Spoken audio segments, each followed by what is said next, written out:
The Lighthouse Keeper's Song, Port Royal, Jamaica, 1904.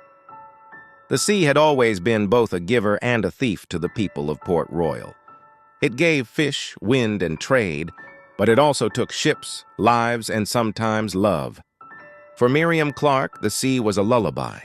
Her small workshop sat by the shore, where she mended torn sails and stitched uniforms for sailors who brought her bits of coral or coins from faraway lands. Every evening when the tide began to hum against the docks, she would pause her sewing to listen. That was when she first heard it. A man's voice, distant but clear, singing through the salt-heavy air. It came from the lighthouse at Lime Cay, half a mile out to sea. The tune was an old island hymn, slow, mournful, and steady as the waves. Light the flame and guide them home. Till the dawn, till the dawn. The singer was Desmond Hay, the lighthouse keeper. He had spent 10 years alone on that rocky outpost, tending the beacon that guarded ships from the reef.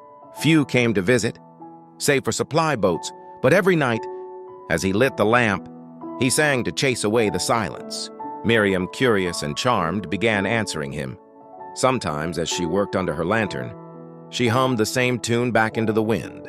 Soon a rhythm formed, her song from the shore, his echo from the sea. They met properly one Sunday when Desmond came into town for supplies. He found her at the market, a spool of thread between her fingers. "So it's you," he said, smiling shyly.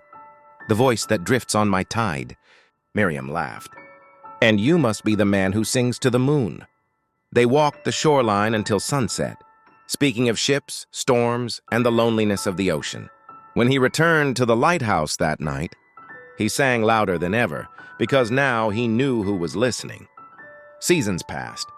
Letters traveled between them by way of fishermen and tide watchers. They spoke of marriage when his service ended. But the sea, ever possessive, had its own plans. In September of 1904, a hurricane roared toward Port Royal, the kind that turned the sky black and made the waves roar like beasts. Villagers ran inland, but Desmond stayed to guard the light. Through the wind and rain, his song could still be heard. Faint, but steady, light the flame and guide them home. Then, just as suddenly, it stopped. When the storm cleared, the lighthouse still stood, but Desmond was gone. His boat was found splintered on the reef. Miriam walked the shore for days, calling his name into the silence. Years went by. The town rebuilt. Miriam kept her shop by the sea, now older, quieter. But when storms rolled in from the horizon, the townsfolk swore they could still hear it.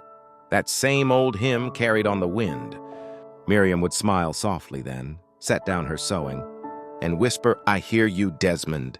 Keep the light burning." And somewhere beyond the reef, through the roar of the waves and the whisper of rain, it was said the lighthouse still sang, a keeper's promise, echoing across time.